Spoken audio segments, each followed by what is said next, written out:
Welcome to the Christian Atheist, where faith and reason fuse in the incarnation.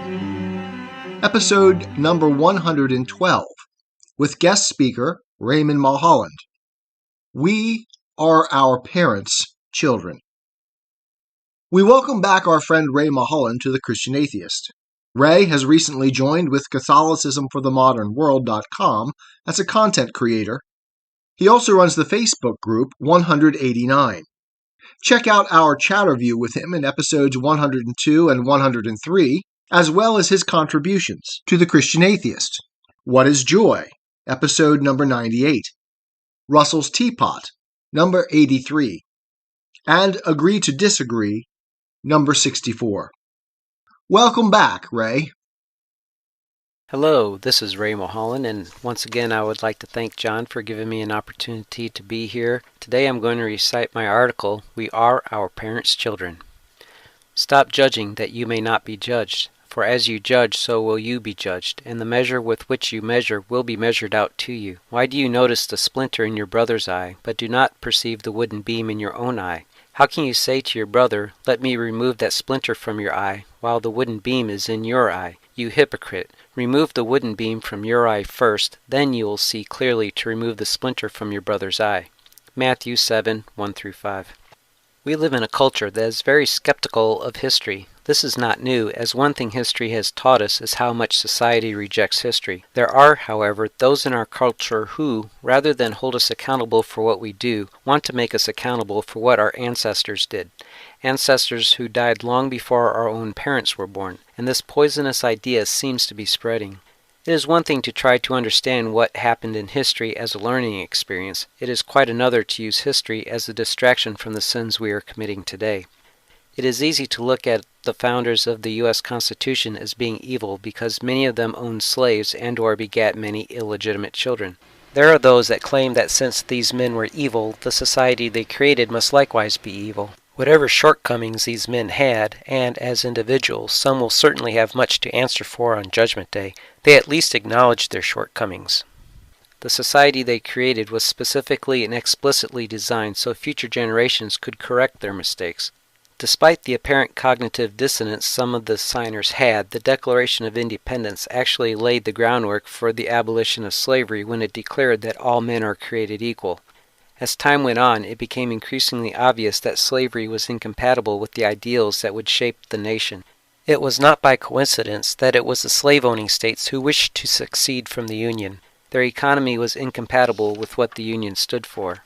Unique among all the countries in the history of the world, the United States was founded on the premise that its citizens had the right, indeed the obligation, to make the nation a better place to live in. Its citizens were given the power to do so peacefully.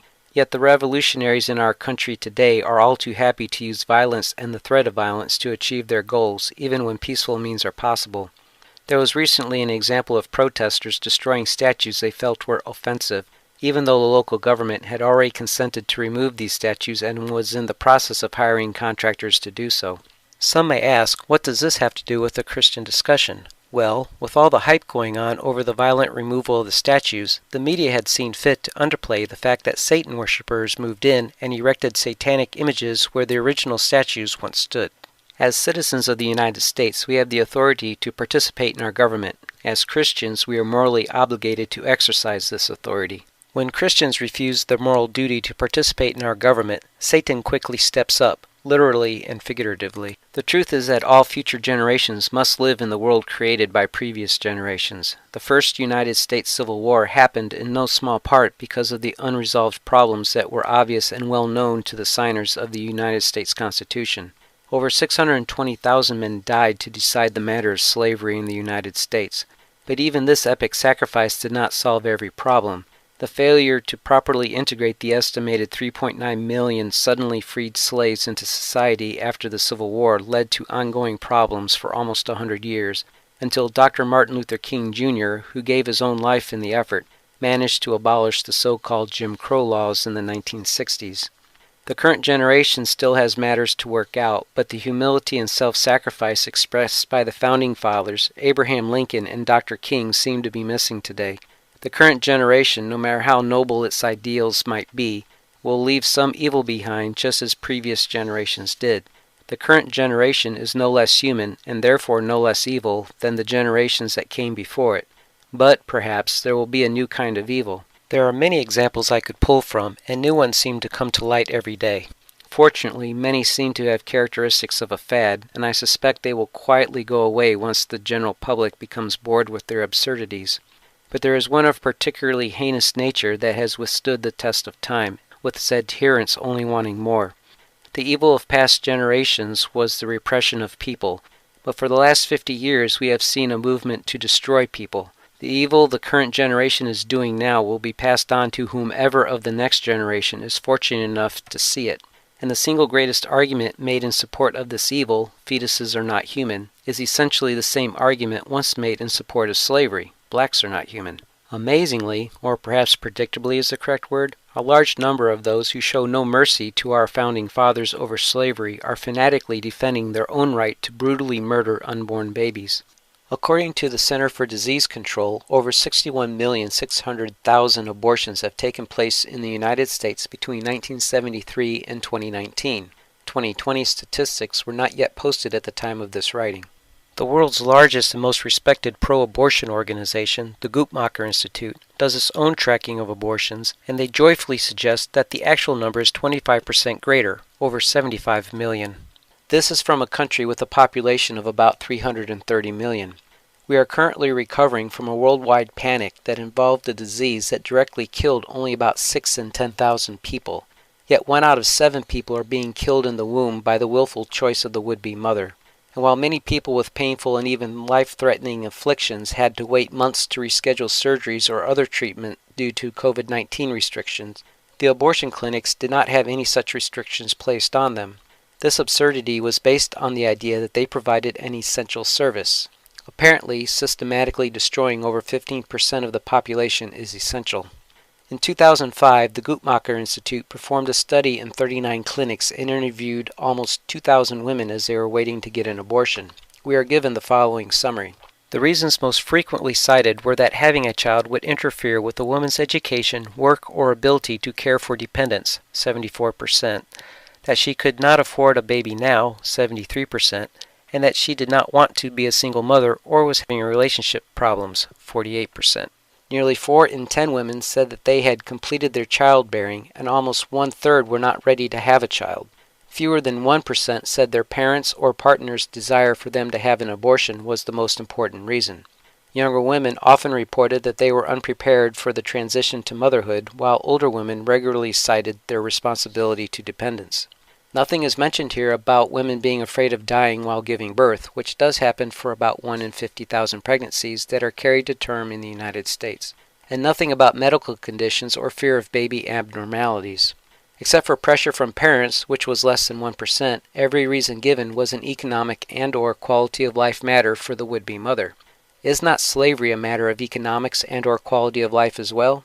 We might address the issue of the inherent cruelty the practices of slavery entails, but abortion is inherently cruel as well. To put it bluntly, there is simply no good way to kill someone.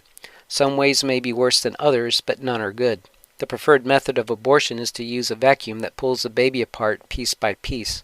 The personnel performing the operation get to watch this play out on ultrasound, and it is clear that the baby is in distress as it is being killed. When done, medical personnel have to reassemble the body as the macabre jigsaw puzzle it is to ensure nothing remained in the woman to cause gangrene.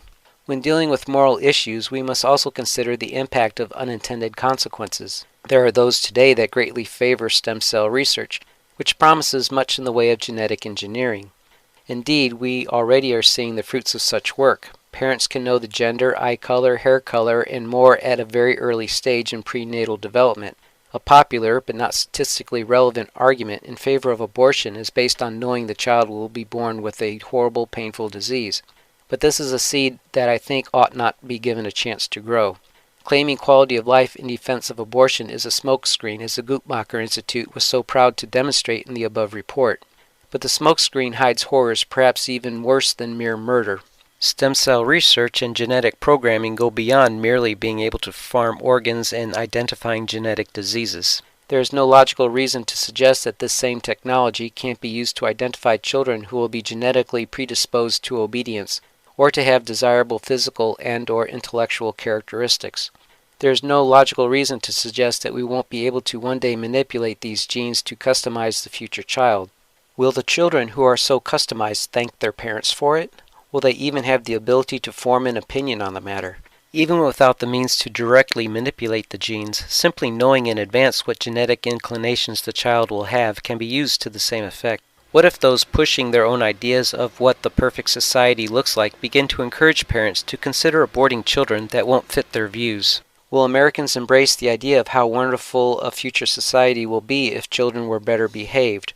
Or what if those in charge decide that social ills can all be healed if we had the right balance of skills in people, which could be achieved by centralizing control on what genetics were allowed in newborns? I wish this was crazy conspiracy talk, but nothing I've seen concerning how the government managed the COVID-19 outbreak, nor the general population's acceptance of it these last 2 years, encourages a more optimistic view from me. All that is missing now is the technology to do it, technology that both the government and the private sectors are racing to create.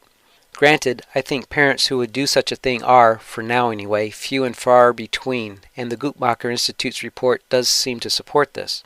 But they themselves may not have a choice. In today's culture, what the majority wants is not reflected in the laws being made by certain politicians, and perversely enough, all done in the name of democracy. The only reason those politicians are in office is because the Christian majority is not voting like it is Christian, whereas the deviant minority is voting like it is deviant. In the end, there are two things all tyrants seek: a population whose numbers are closely controlled and a population which is obedient. So many people are voluntarily giving the tyrants what they want, considering population control.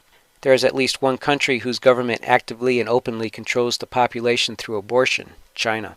And, hidden in the shadows but rapidly gaining form, is euthanasia. On 29 April 2022, Christine Lagarde, president of the European Central Bank, had this to say: "Old people live too long, and this is a risk for the global economy."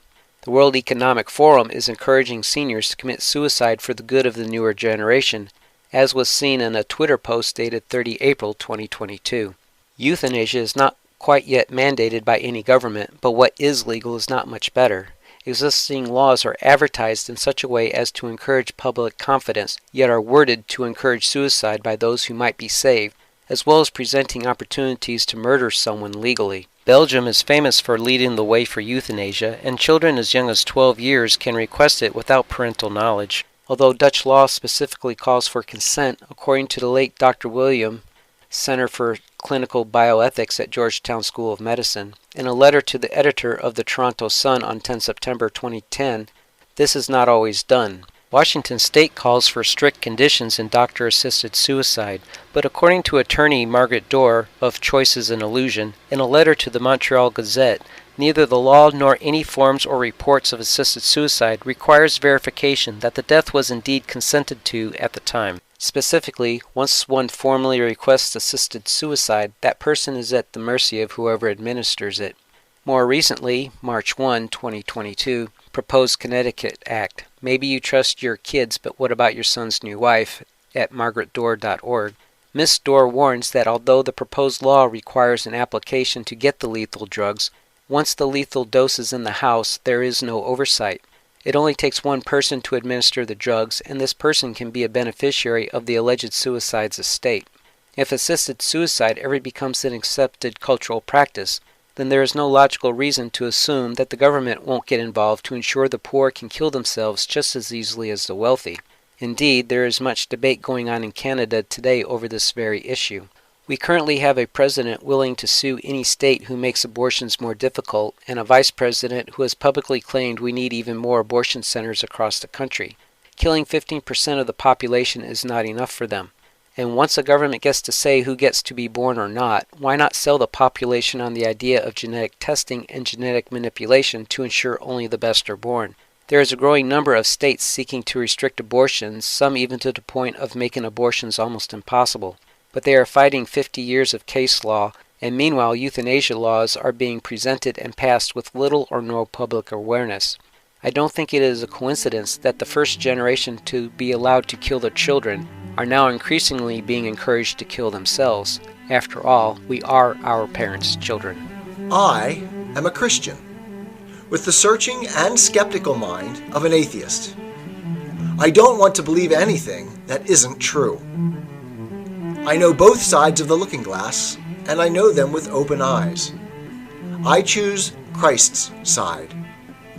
I invite you to join me from wherever you stand before the looking glass. That's this week's episode. Thanks for listening. And remember, you can have your religious cake and eat it too.